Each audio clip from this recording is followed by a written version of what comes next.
उदित नारायण झा, जिन्हें लोकप्रिय रूप से उदित नारायण के नाम से जाना जाता है, का जन्म 1 दिसंबर 1955 को बिहार के सुपौल जिले के बैसी गांव में हुआ था। उनके पिता हरे कृष्ण झा एक किसान थे, जबकि उनकी मां भुवनेश्वरी देवी एक लोक गायिका थी। एक साधारण घर में पली बढ़ी उदित को कम उम्र से ही लोक संगीत का शौक था, जिससे उनमें गायन के प्रति जुनून पैदा हुआ। सीमित संसाधनों के बावजूद उनके परिवार ने उनकी संगीत रुचि को प्रोत्साहित किया।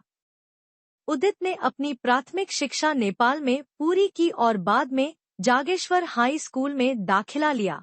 संगीत के प्रति उनका प्रेम स्पष्ट था और उन्होंने अपनी सुरीली आवाज के लिए पहचान हासिल करते हुए स्थानीय सांस्कृतिक कार्यक्रमों और प्रतियोगिताओं में भाग लिया। जबकि उदित में गायन की स्वाभाविक प्रतिभा थी, संगीत में करियर बनाना आसान नहीं था। 1970 के दशक में उन्होंने रेडियो नेपाल के लिए एक स्टाफ कलाकार के रूप में काम करना शुरू किया, जहां उन्होंने मैथिली और नेपाली लोकगीत गाए। नेपाल में अपनी लोकप्रियता के बावजूद उदित ने नई ऊंचाइयों को हासिल करने की इच्छा जताई। भारतीय संगीत उद्योग में 1970 के दशक के अंत में उन्हें मुंबई के प्रतिष्ठित भारतीय विद्या भवन में शास्त्रीय संगीत का अध्ययन करने के लिए संगीत छात्रवृत्ति मिली। यह उनके जीवन का एक महत्वपूर्ण मोड़ था। मुंबई जाना चुनौतीपूर्ण था क्योंकि उन्हें शास्त्रीय संगीत की जटिलताओं को सीखने के लिए एक नए वातावरण में समायोजित होना था। ऐसे शहर में जहां नए लोगों के लिए अवसर दुर्लभ थे, संगीत और गुजारा पूरा होता था। 1970 के दशक के अंत और 1980 के दशक की शुरुआत में मुंबई भारतीय सिनेमा का केंद्र था, लेकिन यह अत्यधिक प्रतिस्पर्धी भी था। उदित को बॉलीवुड में प्रवेश करने के लिए महत्वपूर्ण चुनौतियों का सामना करना पड़ा। उन्होंने अवसरों को खोजने के लिए संघर्ष किया और कड़ी प्रतिस्पर्धा और स्थापित गायकों के उद्योग पर हावी होने के कारण अक्सर ऑडिशन के दौरान खारिज कर दिया गया। इस अवधि के दौरान उदित ने खुद को सहारा देने के लिए क्षेत्रीय फिल्मों में गाने गाए और लाइव शो किए। उन्हें सफलता 1980 में मिली जब संगीत निर्देशक राजेश रोशन ने उन्हें हिंदी फिल्म 1920 में गाने का मौका दिया। हालांकि यह एक छोटा सा अवसर था, जिसने उनके प्रवेश को चिह्नित किया। बॉलीवुड। हालांकि सच्ची सफलता लगभग एक दशक तक मायावी रही। उदित ने क्षेत्रीय फिल्मों और छोटी परियोजनाओं के लिए गाना जारी रखा। अक्सर संदेह होता था कि क्या वह कभी अपने सपनों को हासिल कर पाएंगे। यह अत्यधिक संघर्ष, दृढ़ता और सीखने का दौर था। उदित को बड़ा ब्रेक 1988 में फिल्म कयामत से कयामत तक से मिला। संगीत निर्देशक आनंद मिलिंद और गीतकार मजरूह सुल्तानपुरी ने उन्हें पापा कहते हैं गाने के लिए अलका याग्निक के साथ गाने का मौका दिया। यह गाना तुरंत हिट हो गया, जिससे उदित को लोकप्रियता हासिल हुई। स्टारडम। फिल्म का साउंड ट्रैक, विशेष रूप से पापा कहते हैं और ए मेरे हमसफर, प्रतिष्ठित बन गए और उदित को व्यापक पहचान मिली। उन्होंने पापा कहते हैं के लिए सर्वश्रेष्ठ पुरुष पार्श्वगायक का अपना पहला फिल्मफेयर पुरस्कार भी जीता। इस सफलता ने कई लोगों के लिए दरवाजे खोल दिए। बॉलीवुड में अवसर।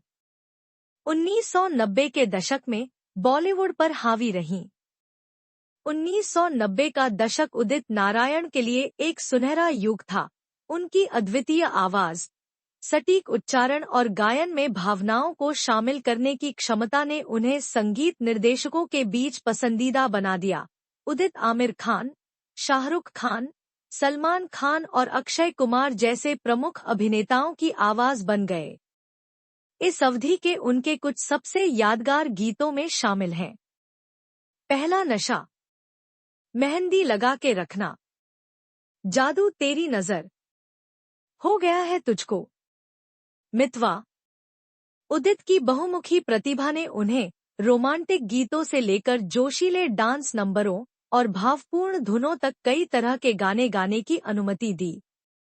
अपनी अपार लोकप्रियता के बावजूद उदित को उद्योग में अपनी स्थिति बनाए रखने में चुनौतियों का सामना करना पड़ा।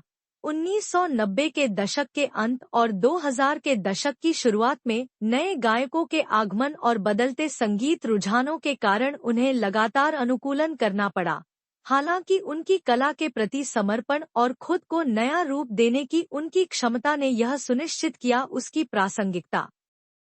अपने शानदार करियर के दौरान उदित नारायण ने कई पुरस्कार जीते हैं, जिनमें शामिल हैं 5 फिल्मफेयर पुरस्कार, पद्मश्री, पद्म भूषण।